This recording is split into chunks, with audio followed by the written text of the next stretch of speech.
Hey everybody, I'm at IMX Charlotte and Jenn, and I'm going to show you some things today on the roller. We're going to be doing these in sequences. There's all different parts of the body that we can roll, but today I'm going to be showing you some upper back work and a little bit of the sacral area. So you're going to take your soft roller, and remember you want to use a soft roller for this. If you don't have a soft roller at home and you want to try with your hard roller, I'd say just use some caution, and when we go to do some of this shearing stuff, just be a little careful with that because it's not as comfortable as it is on the soft roller, and sometimes not as effective. But if you got one of these at home, then you're going to want to use it. If you don't, we'll be sharing some information with you through our website on how you can get one of these. You're going to take this into the upper back region, so that means it's going to be right between your shoulder blades. You'll know if you take both your arms up and you kind of shimmy those shoulder blades against that roller. Now once I'm there, I'm going to lift my hips up, and I'm going to do a little assessment at the beginning just to kind of see where my body is in space today. So I'm going to lift my hips up. I'm going to tuck my tailbone under to lose my natural curve. It's the only time you're going to do that is just for this assessment. And you're going to bring your hips down to the floor. In that position, holding the bottom of the rib cage where it's out, I just want you to take the hands behind your head, let your head rest in your hands, and just open up your chest over the ball. As you are over the roller. As you do that, I want you just to feel how far it lets you go. Maybe you're a little tight, maybe even sitting at your desk, maybe even on your phone too long. That could happen. And then just bring it right back up. Just keep that in mind what that felt like, because we're going to be doing some work up here and we'll reassess when we're done. I'm going to have my feet directly below my knees, lift my hips up, and I'm going to begin to glide. Gliding is just a form of movement where you're just moving over the roller. The roller's moving, your body's moving with it. Take a deep breath. As you're moving, you might be finding areas that are a little tighter than others, and I want you to kind of hone in on that area, making your glide a little smaller and a little smaller. Staying away from the neck area and the low back, you want to stay on these masses. Pause right there. And I want you to take your skin and drag it across the roller, almost as if you're trying to scratch your back. Notice my body stays level, my head stays resting in my hands. I don't want your neck working at all. Once I've done this 3 to 5 times, I'm going to pause right there. And you could do it more depending on how much time you have available. And now I'm going to shift my body weight over to my left shoulder blade. I'm going to do that by bringing my bottom down and shifting my body slightly towards you guys there. Now from here, again, my head's resting in my hands. I'm going to lift my bottom up, and again, I'm going to start to glide. Now I can get a little bit more specific with the shoulder blade area and my scapula. I can be on the inside, on the outside. I can even go up a little bit higher. The idea is I want to be looking for areas that need the attention. So the glide here, what we're doing is we're just kind of identifying, doing a little recon, those areas that are tight and maybe need a little attention. We're going to pause there. I'm going to bring my bottom down. I'm going to take my hand back up on my head, and I'm just going to shear by moving at my elbow. And then I'm going to pause there, take a deep breath, and then I'm going to come back to the center. I'm going to lift my hips up, and I'm going to continue to shear. Now I'm going to move, just for the sake of you seeing what I'm doing, to the other side, but you can just shift your body right on over to the left side. I'll turn myself around, take my shoulder blade back on there, hands behind my hips, and I'm going to shift my weight to the opposite side. My bottom can stay on the floor as long as I'm gliding and moving, or I can lift it up. Again, I'm just finding those areas of tightness in the upper body. You can kind of see that the fascia of the body being on the outermost layer, outside of your muscles, closer to the skin, and that's the area we're just trying to hydrate. Bring the bottom down to the floor, pause there. And again, we're going to open and close at the shoulder. The shearing is where the actual transfer of fluid in your body takes place. So see your body, your fascia, kind of like one big sponge. And areas of the body that get dehydrated, you can't move water in that sponge. And then come back to the center. Now I'm going to continue to roll in the center, but I'm going to maybe go find a different area. So again, get back to that sponge, and when a sponge is dry, it doesn't move water very easily. So the idea with the rolling, the soft rolling, is to try to hydrate the body to get those areas back and moving, more fluid, to kind of alleviate the tightness and those areas that kind of build up, and then bring that back down. And so I'm going to do again that same type of shear, with my hips up, and I'm just going to drag side to side.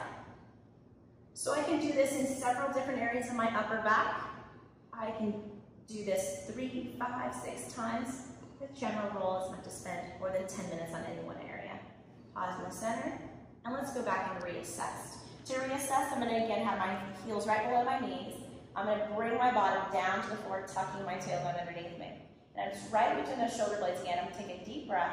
As I exhale, I'm gonna open this up and just see, can I get this to open up a little bit more without my body going into that big arch position, right?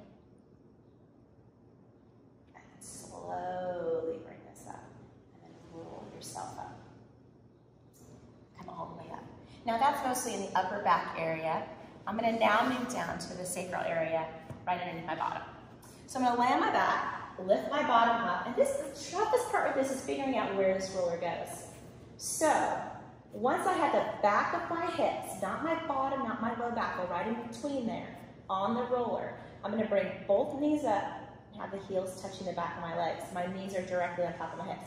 I'll know if this is the right position if it doesn't feel like the roller's gonna roll away from me in either direction. If I feel that is the case, then I'm gonna have to move around until I feel like I'm putting a bowling ball right on top of this thing and it's just sitting there perfectly balanced. Now in that position, just notice where the roller is touching. The sacroiliac area, there's lots of things that can get stuck in here, especially if you're having to sit at home quite a bit these days. You're gonna move your legs to the side, gently back and forth. And I'm not trying to dig anything out. I'm trying to just stimulate an area to get fluid moving, to get a better response from the muscles underneath and the body in general. As I move side to side, I already can tell which side is a little bit more intense. And I'm going to hang out here on my right side now. With my legs stacked just to my right side now, all the weight of my legs are right on top. The tendency is people start to go into that tabletop position. You want to bring your legs back so that the weight of your legs is right on top of that roller. I'm going to keep my hands here just to remind my hips where they're at. I'm going to do some small circles here. Breathing through it. And again, just allowing the area that's touching the roller to move against the roller while the roller doesn't move. Pause there. I'm going to introduce a second type of shearing, which is just marching of the legs. But lots of different things you can do. You're going to find the one that works best for you. Come back up, take a deep breath. After we shear, we always pause, we wait, we allow that transfer of hydration to happen. Come back to the center nice and slow. And let's do the opposite side. So I'm going to move my legs over towards the left side. And now again, I'm going to circle nice and slow.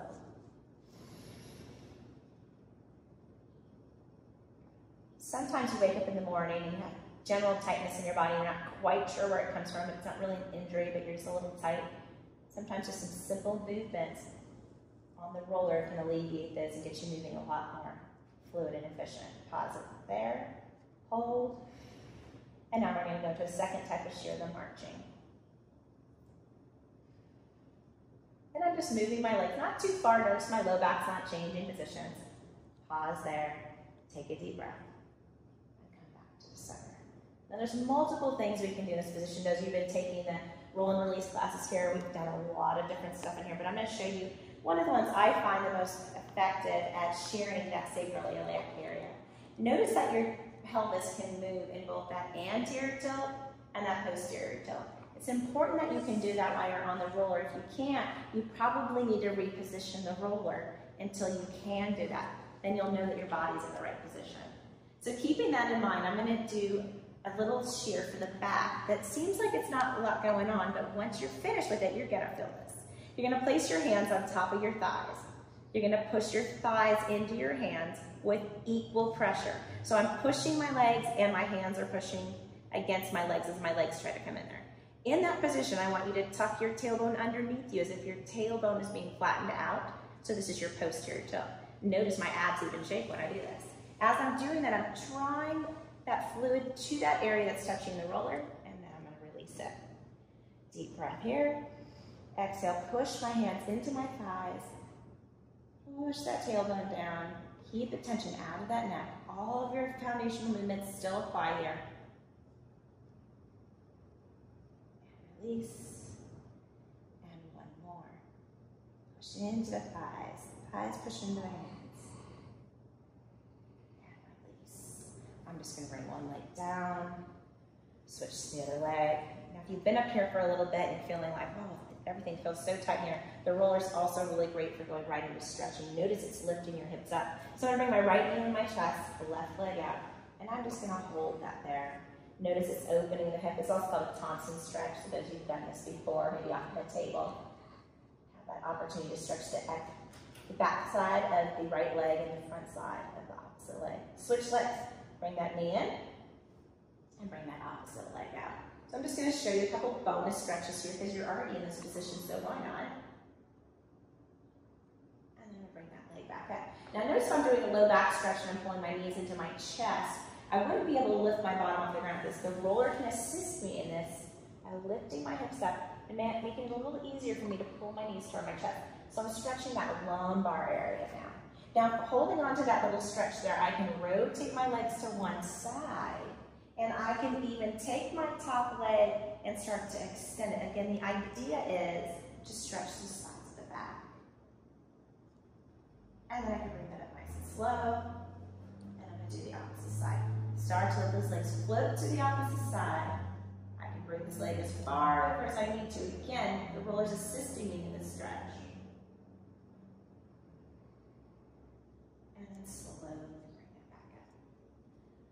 One leg down at a time. I'm going to lift my hips up and get roller out. And then come down nice and slow. Got one more stretch for you since we focused on that upper back area. And this is both a sequence that you can use for the shoulder blade area as well as the chest. Easiest way to get on this thing, I've seen people hop on it, I've seen things go really wrong, so be careful when you do this. I'm going to sit to the side of my roller, bring it right up to my hips. I'm going to tip my hips over and get my tailbone on there. Then I'm going to lay back. The idea is I want it to line my spine. So I want to feel as if it's on my tailbone and on my head. And I've yet to have anyone not fit on this, even my tall friends, so this should be fine for most people. Once you're on there, I just want you to notice how your body can move side to side. That in itself can be an ab exercise. And when you have some free time today, you can kind of play with some of your IMX floor work on here. Yes, you can see tabletop happening, can't you? So we have some options there, and those might be in videos to come. But today I want you just opening up the chest, so I want you to open up those arms into a W position, draw your shoulder blades down onto the floor, and you're going to do a little glide exercise for your cervical area. This is just to kind of reset your spine. To take your chin, glide it down lightly as if you're trying to get your ears right on top here. I don't want you to smash your chin down or throw it backwards. In fact, keep it parallel. I call this the reverse funky chicken. So you're going to glide the chin down, pull the shoulder blades down into the roller, and then try to find a neutral spine with your back. If you found that you arch, go right back to neutral spine. Inhale, release. Exhale, press. Now my shoulder blades are also getting a little shear experience against the roller there. Release. And one more time. Press into the floor. To get this just a little bit more specific to the pec area, I'm going to take my left hand down to the floor. I'm going to take my right hand over my heart area and my chest. From here, I'm going to let my head barely turn to the right. Before I start to roll myself off to the right, I'm going to really ground with this left hand. You do this during your leg circle exercise on the floor here. Press down, barely turn your head, and open your body. You're going to feel that stretch across those pec muscles. Remember, those pec muscles insert weight into this arm here. And then come back to the center and do the same thing on the other side. Right arm down to the floor, left hand on top of the chest. Keep that chin in that glided position that you just found. And now you're going to turn your head off to the side. Barely rotate your body off the roller as if it's falling away. So there's that tug of war, the area where the chest starts here and it fans across into the arm, being pulled away from each other. And then come back to the center. Let your head turn side to side. Finish with some resetting exercises. Take yourself through your fundamentals again. Inhale through the nose and out. Exhale, contract your abs. Find those transverse abdominal muscles. Can you now find that pelvic floor working in conjunction with those abs? Excellent. Can you draw those shoulder blades away from the ears? And find yourself lengthening with every inhale to initiate. Thanks guys for joining me today. More to come.